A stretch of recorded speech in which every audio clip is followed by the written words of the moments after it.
屈な窓辺に吹き込む風に顔をしかめたのは照れくささの裏返し。एपिसोड 2 की स्टार्टिंग में हमें पूरी सेना दिखाई जाती है जो बहुत ज़्यादा खुश होती है क्योंकि वो जीत चुके होते हैं। उनके पॉइंट बहुत ज़्यादा होते हैं। लगातार हार के बाद ये उनकी पहली जीत थी। जजेस बोलते हैं कि इसके बारे में कैप्टन और हीरो का क्या कहना है, तो कैप्टन बोलता है कि हमारी बहुत ही बढ़िया जीत थी। पर वो लोग हीरो के बारे में पूछते हैं तो कैप्टन इस सिचुएशन को कैसे भी कर संभाल लेते हैं। एक्लेयर बोलती है बहुत ही बड़े लॉयर तुमने इस बात को संभाल लिया।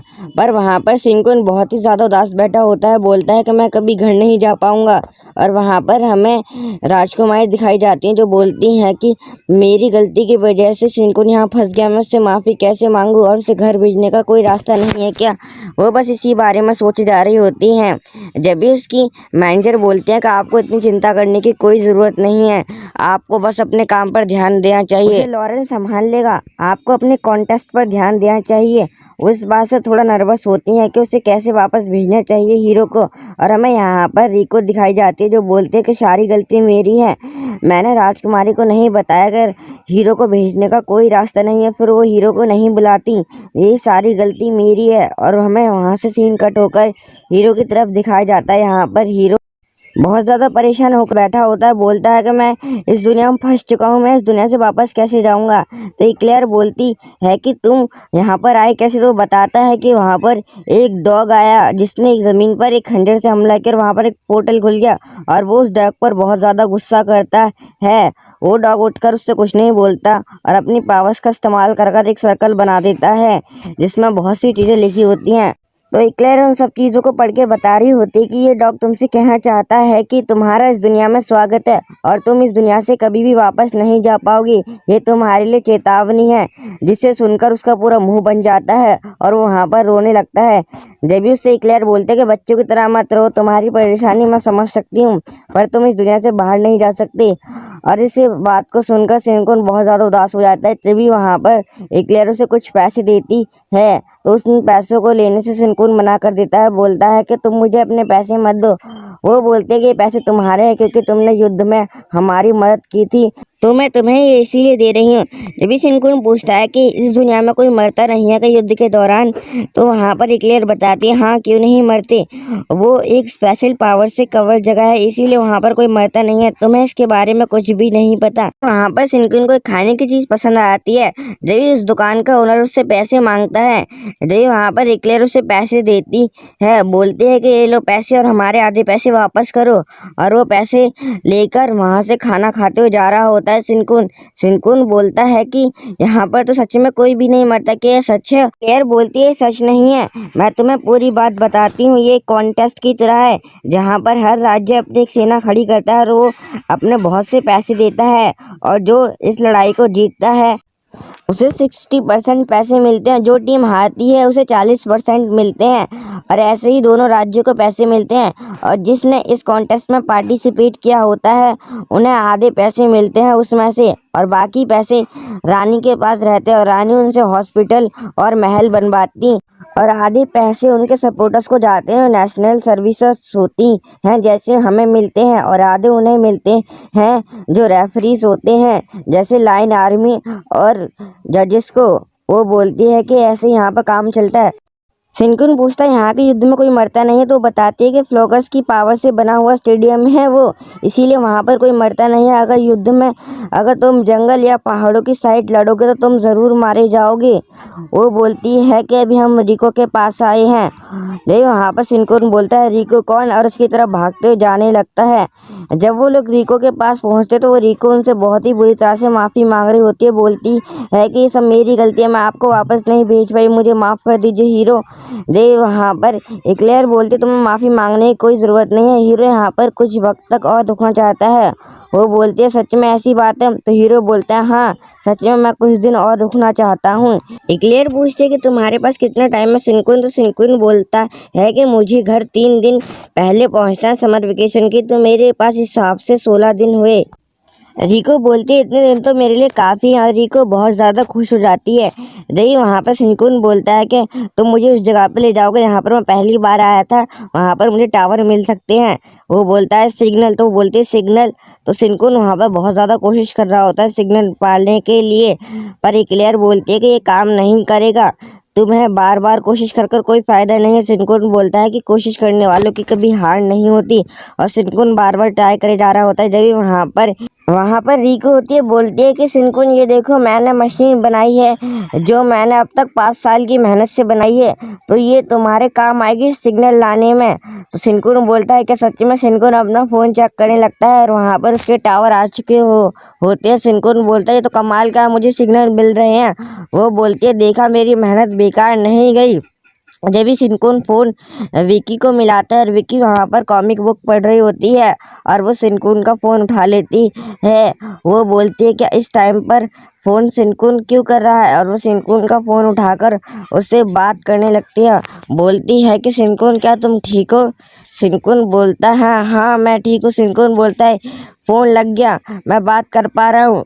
वो बोलते क्या शिनकुन तुम प्लेन में हो जो तुम्हारे सिग्नल नहीं आ रहे। शिनकुन बोलता हाँ मैं भी प्लेन में ही हूँ, इसीलिए मेरे सिग्नल ढंग से नहीं आ रहे हैं। और वो उससे काफ़ी देर तक बातें करता रहता है। वो बोलती है कि तुम्हें अपने बाकी रिश्तेदारों पर भी फ़ोन कर लेना चाहिए शिनकुन। शिनकुन बोलता है हाँ मैं ज़रूर फ़ोन करूँगा और तुम्हें मेरे बारे में चिंता करने की कोई ज़रूरत नहीं है, मैं समर वेकेशन के 3 दिन पहले आ जाऊँगा। जिसे सुनकर वो बहुत ज़्यादा खुश हो जाती है। शिनकुन बोलता है तो अब ठीक है मैं फ़ोन रख रहा हूँ। जब वो रिको से बोलता है कि मैं और रिश्तेदारों पर कॉल मिला सकता हूँ, तो रिको बोलती है हाँ तुम ज़रूर मिला सकते हो, क्या मैं तुम्हारी इस फ़ोन नाम की मशीन को चेक कर सकती हूँ। वो बोलती है जब मैं किसी नई चीज़ को देखती हूँ तो मैं बहुत ज़्यादा एक्साइटेड हो जाती हूँ और मेरी पूंछ अपने आप ही हिलने लगती है। शिनकुन बोलता है मैं तुम्हें इस फ़ोन को नहीं दिखा सकता, अगर तुमने इस फ़ोन को खोला तो इसकी वारंटी हट जाएगी। तो वो बोलती है कि मैं वारंटी वापस ठीक कर दूंगी। शिनकुन बोलता है ये वारंटी कंपनी की तरफ से है। नहीं वहाँ पर लॉरेन कॉल करता है एक्लेयर को। एक्लेयर बोलती है कि हीरो यहाँ पर कुछ दिन और रुकना चाहता है और वो यहाँ पर बहुत ज़्यादा खुश है। लॉरेन बोलता है तो मैं इस बारे में राजकुमारी को बता दूंगा जिससे कि वो बिल्कुल परेशान ना हो, और वो बताता है कि यहाँ पर यूकी आने वाली है। जिसे सुनकर रिको पूछते है कि यूकी सच में आने वाली है, वो तो बहुत ही काबिल सिपाही और बहुत ज़्यादा ताकतवर है। शिनकुन उन मेंढकों को देखकर काफ़ी ज़्यादा डर जाता है, बोलता है कि ये क्या है। तो उसे एक्लेयर बताती है कि तुम्हें उनके बारे में सच में नहीं पता, तो ये अर्थ के देवता हैं। शिनकुन बोलता है अर्थ के देवता। तो वहाँ पर रिको बताती है कि ये यहाँ के भगवान हैं।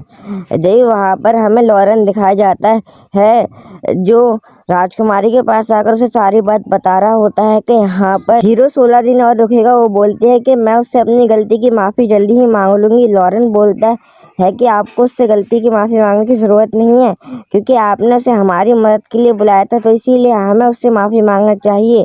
तो बोलती है हन, और वो अपने शो में जाती है। बोलती है कि मैं जल्द ही उससे माफ़ी मांग लूँगी और मैं लियोन को एक लेटर भी लिख दूँगी क्योंकि उसे मेरा गाना सुनना बहुत ज़्यादा पसंद है अपने कॉन्सर्ट से पहले, और वो उसके बारे में सोच रही होती है कि वो कितनी बढ़िया है। लियोन पर लड़ाई में इंटरेस्टेड क्यों हो गई है अब।